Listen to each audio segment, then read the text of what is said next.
여러분 안녕하세요. 반갑습니다. 오늘은 3월 13일 수요 성경 공부 시간입니다. 오늘은 사도행전 속으로 17번째 시간을 갖겠는데요. 지난 시간에 이어서 6장의 말씀을 마무리하도록 하겠습니다. 자, 성령의 은혜가 충만하고 온갖 기적과 표적의 역사가 나타나면서 수많은 사람들이 모여들었던 그 초대 예루살렘 교회에도 내부적 분열이 생기는 그러한 일이 일어난 겁니다. 원망으로 인한 갈등이 일어나게 된 거죠. 그게 뭐냐 하면은요, 헬라 문화권에서 살았던 그 헬라파 유대인들이 자기들에게 속한 과부들이 자꾸 구제에 빠지는 일을 이제 당하게 되는 거예요. 누구로 인해서? 히브리파 사람들로 인해서 일종의 왕따를 당하게 된 거죠. 사실 이 문제는요, 그 히브리파 사람들의 입장에서 봤을 땐 그게 큰 문제 같이 보이지 않았지만 이 당하는 사람의 입장에서 봤을 때는요, 굉장히 마음 상하는 일이었거든요. 예? 그래서 이 일로 인하여 아주 그냥 그 원망이 그냥 막 일어나게 되었다는 거죠. 예? 이게 아무 일도 아닌 것처럼 보일 수 있지만, 작은 일로 볼 수도 있지만, 이게 가만히 두면은요, 진짜 큰 일로 변할 수 있는 그런 개연성이 있었던 일이라는 거죠. 앞서 말씀을 드렸지만, 원망의 속성은 무서운 갈등과 분열을 조장하고요. 결국 이 일을 통해서 더 큰 아픔, 더 큰 분열을 경험하는 일을 종종 봅니다. 저도 이제 목회를 쭉 해오면서 지금까지 이렇게 생각을 해보면은 참 그 작은 일이었지만 작은 섭섭함들이 그냥 그때그때 그렇게 마음에 드는 그 서운한 생각들이 나중에 여기 원망으로 번지면서 이게 나중에 더 큰 분열의 씨앗을 낳게 되는 그러한 일들을 종종 경험을 했거든요. 개인도 마찬가지입니다. 개인도 특히 믿음 생활에 있어서 작은 서운함, 그런 것들이 모여서 원망으로 변할 때 이거 진짜 믿음의 치명적인 상처를 가져다 주는 것을 종종 경험할 수 있었습니다. 자, 그래서 이 문제가 이제 초대교회, 그 성령 충만했던 그 초대 예루살렘 교회의 큰 분열의 씨앗이 되었던 사실입니다. 자, 그런데 사도들이 이 문제를 어떻게 해결했냐면요, 제가 말씀드렸죠. 문제 속에 들어가면 문제가 더 커지는 거예요. 이 문제를 어떻게 해결하는가, 참 그들에게 성령의 지혜가 있었던 거죠. 자, 이들은 그 문제 속으로 본인들이 직접 뛰어들어가지 않고 이렇게 해결을 합니다. 너희 교인들 가운데 성령과 지혜가 충만하고 또 칭찬 듣는, 너희들이 존경하는 그런 사람 7을 택해라. 그래서 그들을 세워서 그들에게 안수하고 그들에게 이제 교인들의 그런 어떤 나눔과 섬김의 일들을 다 맡긴 거죠. 그리고 사도들은 그냥 기도와 말씀에 전념을 하게 되었다는 사실입니다. 예?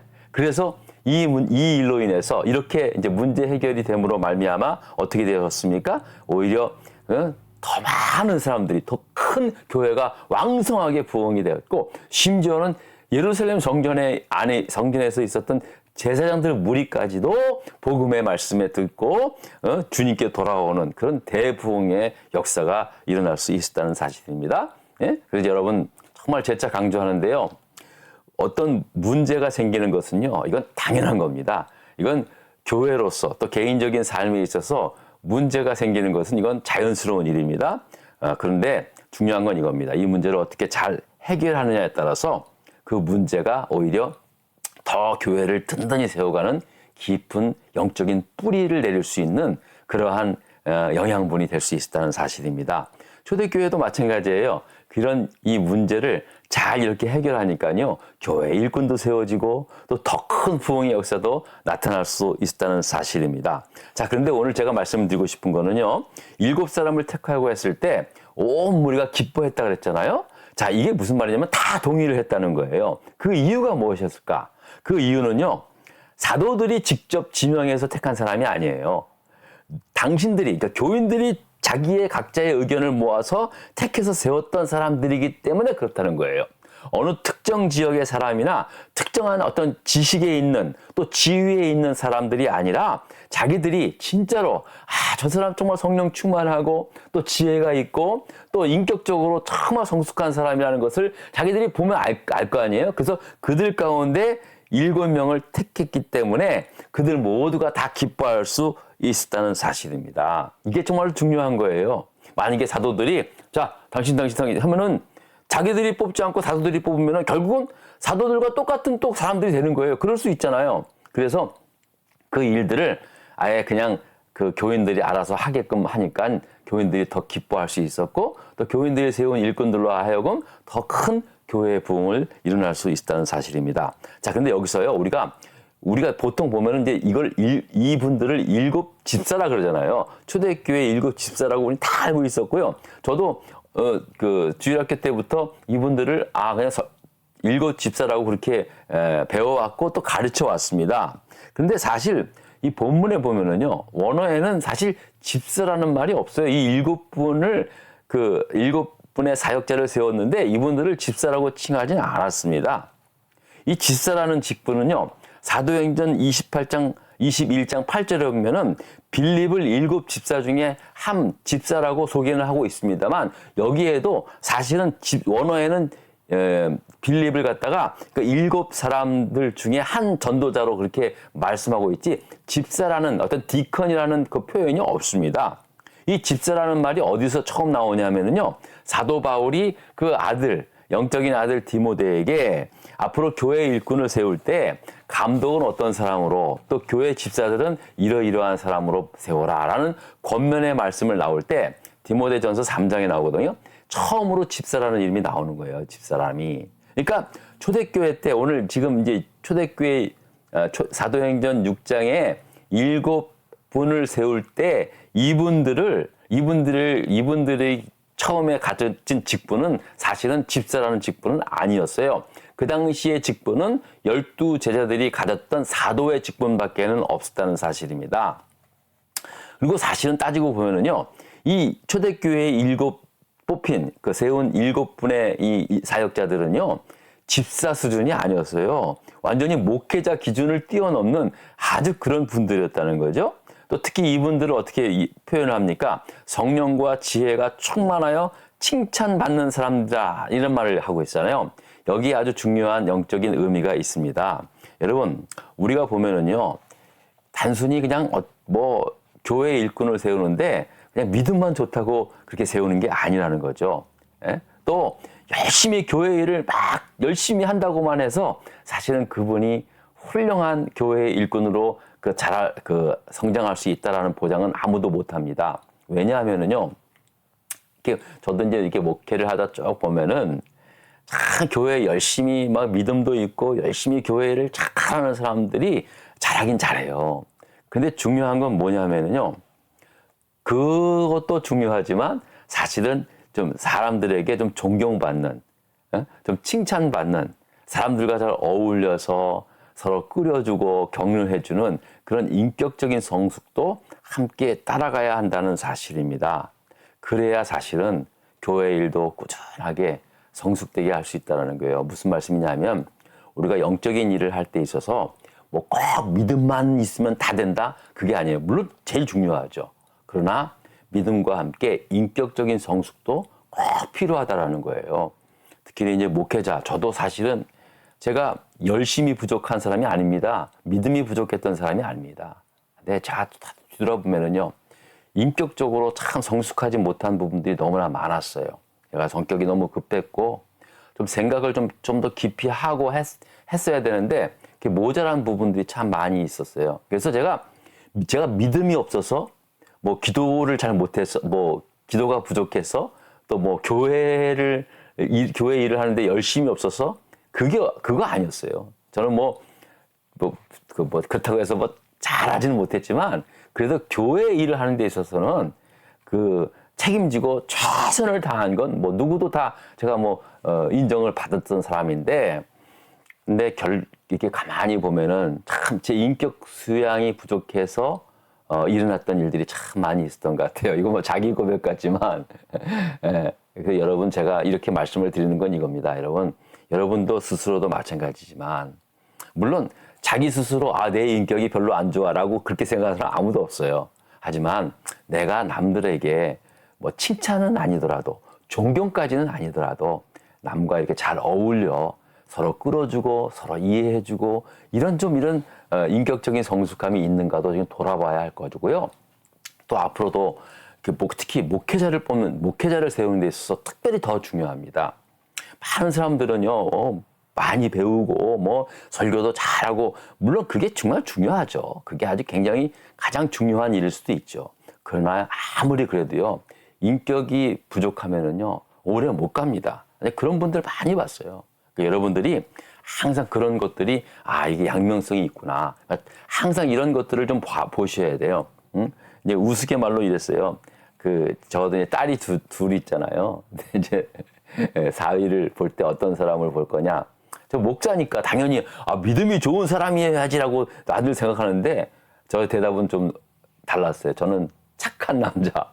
그게 다들 좀 놀랬죠. 아니 목사님이 믿음이 좋아야 믿음이 제일 먼저지 어떻게 성품이 착한 남자가 사위가 되는 게 1순위입니까? 이제 그렇게들 얘기하는데 물론 둘 다 있으면 좋죠. 착하고 믿음이 좋아야겠죠. 그런데 딱 두 가지 중에 먼저 택하라 그러면 저는 착한 남자를 사위로 삼고 싶어요.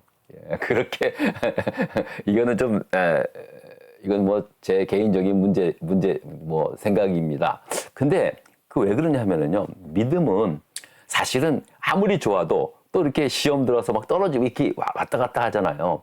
근데 착한 성품은 변하는 게 아니거든요. 잘 안 변해요. 물론 이제 환경의 영향에 의해서 변할 수도 있지만 이게 참 중요하거든요. 그러니까 여러분 우리 성품의 성숙도 그러니까 인격의 성숙도 참 중요하다라는 말을 강조해서 제가 드리는 거예요.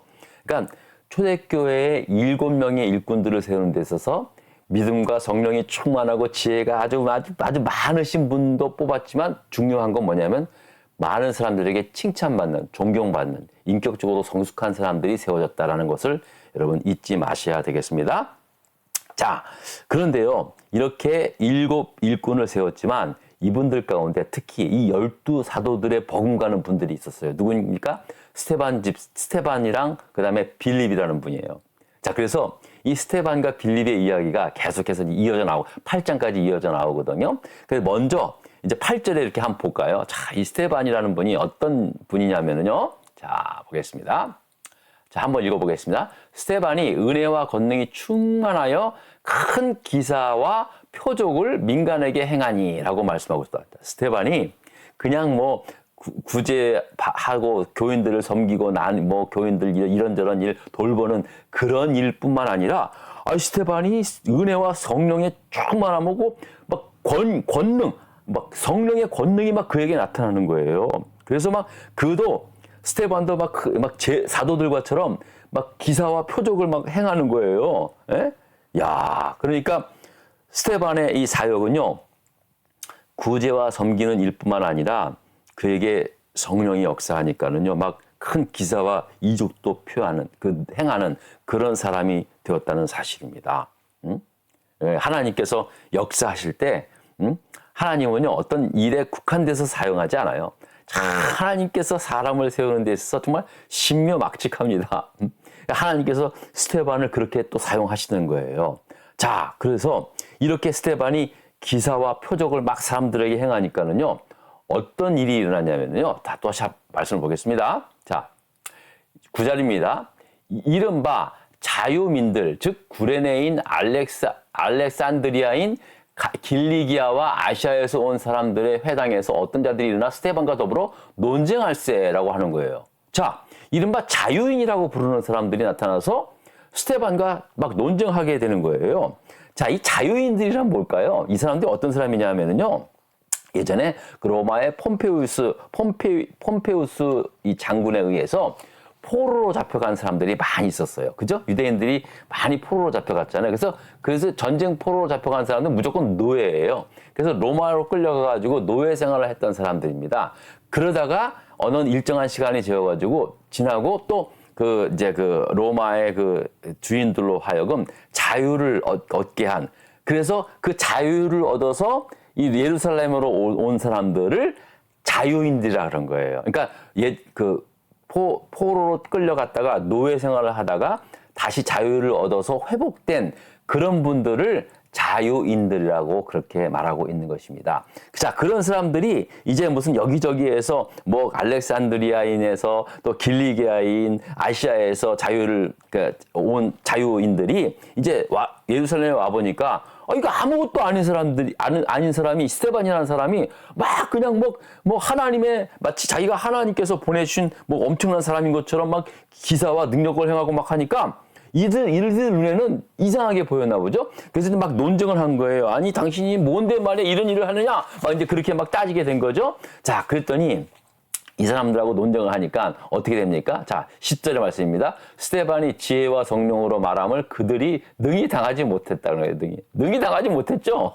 어떻게 당합니까? 성령과 지혜의 말로 말하는데 성령께서 막 말씀시키는데 그래서 자, 어떤 일이 일어나냐면요. 문제 4번을 보도록 하겠습니다. 스데반과 논쟁했던 사람들이 스데반을 당하지 못하게 되자 사람들을 매수하여 행했던 일들이 무엇입니까? 라는 그러한 질문입니다. 자, 보십시오. 이게 4번이죠. 자, 보세요. 자, 이제 막 논쟁을 하니까 당해내지 못하는 거예요. 그랬더니 사람들을 매수해요. 이게 참 아이러니하죠. 그래서 어떤 일들을 벌이느냐. 자, 성경 보도록 하겠습니다. 자, 읽겠습니다. 사람들을 매수하여 말하게 하되 이 사람이 모세와 하나님을 모독하는 말을 하는 것을 우리가 들었노라 하게 하고 백성과 장로와 서기관들을 충동시켜 와서 잡아가지고 공회에 이르렀다는 거예요. 자, 보세요. 사람들을 매수해서 모세와 하나님을 모독하는 말을 우리가 들었다라고 그렇게 짰어요. 그리고 백성과 장로와 서기관들을 충동시켜 와서 이제 순회시켜서 이 스데반을 잡아 공회에 이르게 된 거예요. 그래서 거짓 증인들을 세워서 이 사람이 이 거룩한 곳과 율법을 거슬러 말하기를 마지 아니하는도다. 그의 말에 이 나사렛 예수가 이곳을 헐고 또 모세가 우리에게 전하여 준 규례를 고치겠다 함을 우리가 들었노라 라고 그렇게 거짓된 그 증언을 하게 되었다는 사실입니다.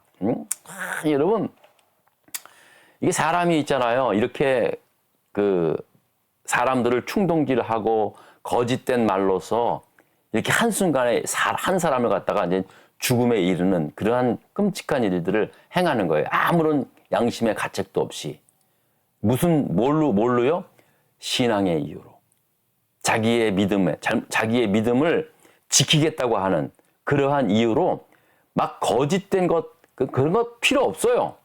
사람이 있잖아요. 어느 한 그런 상황이 막다 들으면은요, 뭐, 자기가 어떤 잘못을 하더라도 그거는 잘못이 아니에요. 정의지. 예? 이렇게 사람을 자기들이 매수해가지고 거짓말을 하게 하잖아요. 그런데도 불구하고 이게 잘한 일이라고 생각하는 거예요, 사람들은. 그게 악이죠. 예? 마치 하나님을 모독하고 예수님도 그런 식으로 십자가 사형을 당하셨잖아요. 스데반이 예수님과 똑같은 그러한 그 일을 당해서 결국은 돌에 맞아 죽습니다. 순교하게 되죠. 여러분, 그랬더니 스데반 집사가 15절에 어떤 모습이냐. 자, 그들에게 그런 참소를 당하고 그런 진짜 말도 안 되는 하지도 않았던 그러한 거짓을 그러한 말을 거짓으로 막 그렇게 고발을 당하고 그랬을 때 스데반의 모습이 어떠했는가? 자, 우리 보겠습니다. 자, 공회 중에 앉은 사람들이 다 스데반을 주목하여 보니 그 얼굴이 어떻게 됐다? 천사의 얼굴 같더라. 천사의 얼굴. 저는 이 말에 참 은혜를 받았습니다. 다음 시간에 또 이어서 하겠는데요. 야, 저 같으면 막 난리 났을 거예요. 막 그냥 입에 거품을 물고 나도 변명을 할 거 아니에요. 내가 언제 그랬냐고. 그냥 혈글리 부리고 막 난리 났을 겁니다. 자, 그런데 스데반은 얼굴이 천사와 같았더라라는 말씀을 하고 있습니다. 저는 이 스데반 이 천사의 얼굴과 같았더라라는 이 말에 참 많은 은혜를 받은 게 있어요. 왜냐하면 아무리 믿음이 좋고 아무리 성령 충만하다 하더라도요. 이렇게 나를 참소하고 있지도 않은 말을 가지고 거짓말을 하고 들었을 때는요. 또 그냥 끌어오르잖아요. 그죠? 끌어오르잖아요. 최근 들어서 기독교를 폄훼하고 휘하화시키고 이상한 그냥 진짜 무슨 기독교를 진짜 이상한 타락한 집단으로 막 묘사해서 막 그냥 드라마나 영화로 나가는 것을 보면서 막 제가 막 분노가 막 이끌었거든요. 막 그래서 그런데 스테반의 이 모습을 보면서 제가 좀 많이 좀 은혜를 받았어요. 이 거짓에 대해서 물론 이렇게 싸워야 할 때가 있죠. 하지만 또 그렇게 사람들이 돌로 내려칠 때 스테반과 같은 그런 모습으로 그렇게 돌팔매질을 당하는 것도 주님의 뜻이라면 감당하겠습니다. 라고 하는 그 믿음이 저에게 오늘 이 마지막 이 본문 15절의 말씀에 제게 은혜가 되었어요. 자, 다음 시간에 이제 스테반이 어떻게 순교해서 죽는지, 그리고 또 어떤 스테반이 마지막 남겨진 말씀이 무엇이었는지, 그의 마지막 설교가 무엇이었는지에 대해서 말씀을 함께 나누도록 하겠습니다. 여러분 오늘도 함께 해주셔서 정말 감사드립니다. 또 한 주간 승리하시기 바랍니다. 고맙습니다.